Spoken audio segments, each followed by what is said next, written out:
جب پھر پارہ نمبر 22 سورہ یاسین میں اعلان ہوا وَكُلَّ شَيْءٍ أَحْصَيْنَاهُ فِي امام مبین، ہم نے ہر شے کو امام مبین کے احصار میں دے دیا.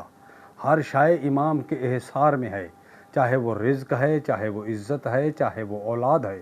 تو اب مجھے بتائیے، جب ہر شے امام کے قبضہ ایک قدرت میں ہے، امام کے احصار میں ہے، تو کیا ہدایت امام کے احصار سے باہر ہے؟ امام ہادی نہیں ہے، امام ہدایت نہیں دے گا. ہدایت بھی امام کی مٹھی میں ہے، امام ہی ہدایت دیتا ہے، اور ہدایت کا مرکز بھی امام ہی ہوتا ہے من جانب اللہ. پھر میں آپ کو بتاتا ہوں جی، اللہ رب العزت نے سورہ الانبیاء کی آیت نمبر 73 میں اعلان کیا وَجَعَلْنَهُمْ أَئِمَّةً يَهْدُونَ بِأَمْرِنَا وَأَوْحَيْنَا إِلَيْهِمْ فِعْلَ الْخَيْرَاتِ. ہم نے امام قائم کیے ہوئے ہیں جو ہمارے امر سے ہدایت کرتے ہیں. میرا نبی تو علی کا بھی امام اور نبی ہے، رسول ہے. حسن کا بھی میرا نبی امام ہے، رسول ہے. تو جب رسول کے نواسے امام، ان کے لیے آیت موجود ہے جو معصوم ائمہ ہیں کہ وہ ہدایت کرتے ہیں بامر اللہ کے امر سے. وَجَعَلْنَهُمْ أَئِمَّةً يَهْدُونَ بِأَمْرِنَا، وہ ہمارے امر سے ہدایت دیتے ہیں. تو آپ کیسے کہہ رہے ہیں کہ نبی ہدایت نہیں کر سکتا، نبی راہ دکھاتا ہے؟ بھئی نبی ہادی ہے، اور نبی بھی راہ دکھاتا ہے. نبی کی ذریت جو نبی کے نور سے نبی جیسے ہیں وہ بھی ہادی برحق ہیں، اور یقیناً وہ راہ دکھلاتے ہیں. اب دیکھنا یہ ہے، بعض لوگوں نے ایک ہی آیت مثال کے طور پہ پڑھ لی اور اسی کو سامنے رکھ لیا اور بیان کر دیا. اس کا مطلب یہ نہیں ہے کہ اس کے آگے کوئی اور آیت نہیں ہے. میں ایک اس کی مثال دیتا ہوں. اللہ قرآن مجید میں اعلان کر رہا ہے کہ وَنُنَزِّلُ مِنَ الْقُرْآنِ مَا هُوَ شِفَاءٌ وَرَحْمَةٌ لِّلْمُؤْمِنِينَ. اس قرآن میں شفا اور رحمت ہے صاحبان ایمان کے لیے. تو بھی شافی تو اللہ کی ذات ہے. اب جس نے کہا کہ اللہ ہی شافی ہے، اس نے وہ آیت پڑھی اور کہا اللہ ہی شافی ہے، اس میں شک کوئی نہیں. لیکن مجھے یہ بتائیے، اب اللہ کہہ رہا ہے کہ جو میری پاک کتاب ہے اسے بھی میں نے شافی بنایا ہے، اس میں میں نے شفا رکھی ہے. تو جس طرح اللہ نے کتاب کو بھیجا، کتاب کو شافی بنایا، میرے نبی کو بھی اللہ نے بھیجا اور اسے ہادی بنایا ہے. تو جب اس قرآن میں شفا ہے، اللہ کے پاس بھی شفا ہے، تو قرآن شافی ہو سکتا ہے. تو اللہ ہادی ہے تو اس کا بنایا ہوا پیغمبر وہ ہادی کیسے نہیں ہو سکتا؟ اور ایک اور بات کہ اور اگلی بات دیکھیے کہ قرآن میں شفا، اللہ کے پاس شفا، اور پھر دیکھیے یعقوب علیہ السلام کو یوسف کے کرتے سے شفا مل رہی ہے.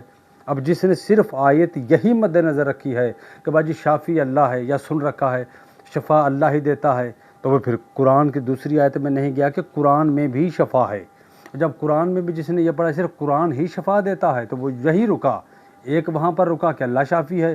دوسرے نے آگے بڑھ کے آیت پڑھ لی کہ قرآن میں بھی شفا ہے، لیکن آگے تیسرا بندہ وہ کہہ رہا ہے قرآن پڑھیے یوسف کے کرتے میں بھی یعقوب نبی کے لیے اللہ نے شفا رکھی ہے. تو اب مجھے بتائیے کہ جو پہلا بندہ ہے جو اللہ شافی کا قائل ہے، تو وہ دوسرے بندے کو چھوڑ دے یا دوسری آیت کو چھوڑ دے جو یہ دلیل دے رہا ہے کہ قرآن میں شفا ہے.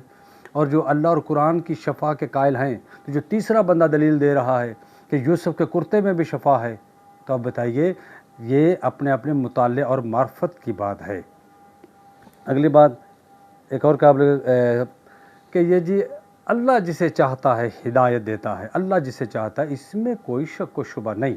لیکن جن کے لیے وسیم عباس بھائی بیان بھی کر رہے تھے کہ یہ سبب تخلیق کائنات ہے، ان کے لیے کائنات بنی ہے، اس میں کوئی شک نہیں. تو سورہ دہر پارہ 29 میں اللہ کہہ رہا ہے کہ وَمَا تَشَاءُونَ إِلَّا أَن يَشَاءَ اللَّهُ.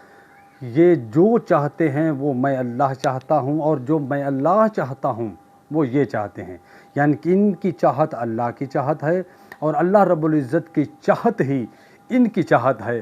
میں اس کی دلیل دے دیتا ہوں آپ کو کہ دیکھیے ایک بندہ آیا جسے راہبی آپ نے سنا ہے، عبد المسیح بن حی اس کا نام تھا، بے اولاد تھا. حسین بادشاہ نے اولاد دی. اب اللہ نے تو اسے بے اولاد رکھا تھا، حسین نے اولاد عطا کر دی. اب آپ کہیے کہ بس جی اولاد تو اللہ ہی دیتا ہے، تو پھر حسین کے در سے کیوں ملی؟ تو اس کا مطلب حسین بھی اولاد دیتے ہیں، اللہ اولاد دیتا ہے. اللہ اولاد دیتا ہے تو جناب مریم سلام اللہ علیہا کے پاس ملک آ کے کہتا ہے کہ قال انما انا رسول ربک لیہب کے غلام زکیہ، میں تمہیں ایک پاکیزہ بیٹا دینے آیا ہوں۔ تو ایک ملک کو اختیار دیا نا کہ وہ جا کے مریم سے کہہ رہا ہے کہ میں تمہیں بیٹا دینے آیا ہوں۔ تو اللہ بیٹے دیتا ہے تو یہ اختیار اللہ نے ایک ملک کو دیا نا، ایک فرستادے کو دیا نا، ایک پیغمبر کو دیا نا کہ وہ بھی جا کے اولاد دے سکتا ہے۔ تو جب اللہ دیتا ہے تو وہ بھی دیتے ہیں جو نمائندے ہوتے ہیں۔ اس میں تو کوئی شک و شبہ نہیں کہ صرف ہادی اللہ ہی ہے اور ہدایت اللہ نے اپنے ہی پاس رکھی ہوئی ہے۔ اگلی بات پھر میں ایک اور دلیل دے دیتا ہوں آپ کو بھائی، وہ یہ ہے، اس میں تدبر اور تفکر کی ضرورت ہے کہ قرآن میں ہدایت ہے ہدی للمتقین، ہدایت ہے متقین کے لیے۔ بھائی قرآن میں ہدایت ہے متقی کے لیے، یہ سامت ہے علی ناطق قرآن ہے۔ تو جب سامت ہدایت دیتا ہے تو جو وارث ہے وہ کیوں نہیں دیتا؟ علی تو پھر بولتے ہوئے قرآن ہے۔ اور مولانا علی بادشاہ فرماتے ہیں مشارق الانوار الیقین میں بھی کہ نحن سبیل الہدا، ہم ہی ہدایت کی سبیل ہیں، ہمارے ہی وجود سے ہدایت نکلتی ہے، صادر ہوتی ہے، ہدایت ملتی ہے۔ تو ہدایت کا مرکز اور محور وہ محمد و آل محمد ہیں، ان کی ذات گرامی ہے۔ تو عزیزان گرامی قدر، یہ صرف کہہ دینا کہ اللہ ہادی ہے، اللہ ہادی ہے، کوئی مسلمان اللہ کے ہادی ہونے پہ شک نہیں کرتا، لیکن اللہ نے اپنے نمائندے بنائے ہوئے ہیں۔ دیکھیے میں ایک اور آیت پڑھ دوں تاکہ بات واضح ہو جائے اور میں آپ سے دعا لوں۔ وہ یہ ہے کہ اللہ نے سورہ زمر کی آیت نمبر 42 میں اعلان کیا اللہ یتوفی الانفس حین موتہا، اللہ وہ ہے جو سوتے ہوئے بدنوں سے روحیں کھینچ لیتا، اللہ موت دیتا ہے۔ اس کا مطلب موت کون دے رہا ہے؟ اللہ تمہیں موت دے رہا ہے۔ وَلَن تَجِدَ لِسُنَّتِ اللَّهِ تَبْدِيلًا، سورہ فتح میں اعلان ہوا، جو میں کہہ دیتا ہوں اللہ کہہ رہا ہے، اس میں کوئی چینج نہیں، کوئی تبدیلی نہیں۔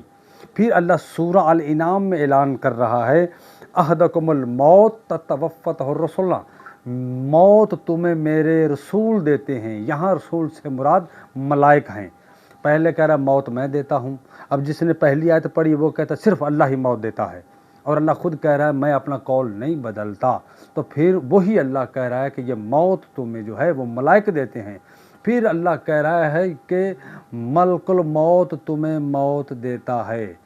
پہلے اللہ موت دے رہا ہے، پھر اس کے ملائک دے رہے ہیں، پھر کہتا ہے کہ موت تمہیں ملک الموت دیتا ہے۔ تو موت دینے کا اختیار اللہ نے اپنی مٹھی میں رکھا، یہی اختیار اس نے اپنے ملائک کو دے دیا، اور ملائک کے بعد ملک الموت بھی دے رہا ہے۔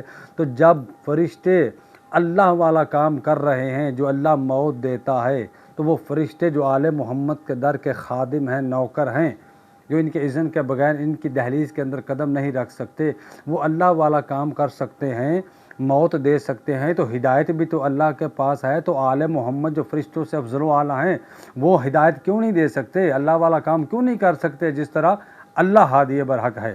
اور یہ میرے پاس کتاب ہے ان الحسین مصباح الہدیٰ، مجھے آگے حدیث بیان کرنے کی ضرورت نہیں ہے۔ اب مجھے بتائیے حسین ہادی ہے کہ نہیں، ہدایت کا چراغ ہے کہ نہیں، سفینہ ہے کہ نہیں؟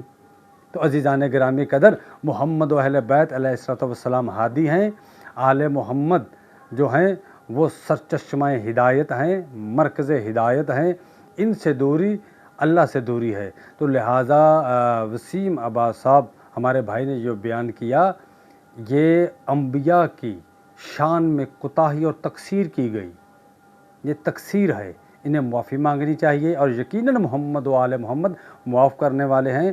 اور جو سید شبیر حسین شاہ صاحب تریڈے والی کھڑے ہوئے، وہ سید ہیں، آل نبی ہیں، انہوں نے کچھ غلط نہیں کہا، انہوں نے حق کی حمایت کی، حق کے لیے کھڑے ہوئے، بات ان کی نہیں تھی، بات انبیاء کی تھی، اور بات صرف ایک پیغمبر کی نہیں تھی، 1.25 لاکھ نبیوں کی تھی، 12 ائمہ 14 معصومین کی تھی، بات قرآن پاک کی تھی، بات توحید کی تھی، کہ جنہیں اللہ بنا کے بھیج رہا ہے انہیں بے بس بنا دیا ہے، ان ہر چیز اپنی مٹھی میں رکھ لی تو انہیں کچھ دیا ہی نہیں۔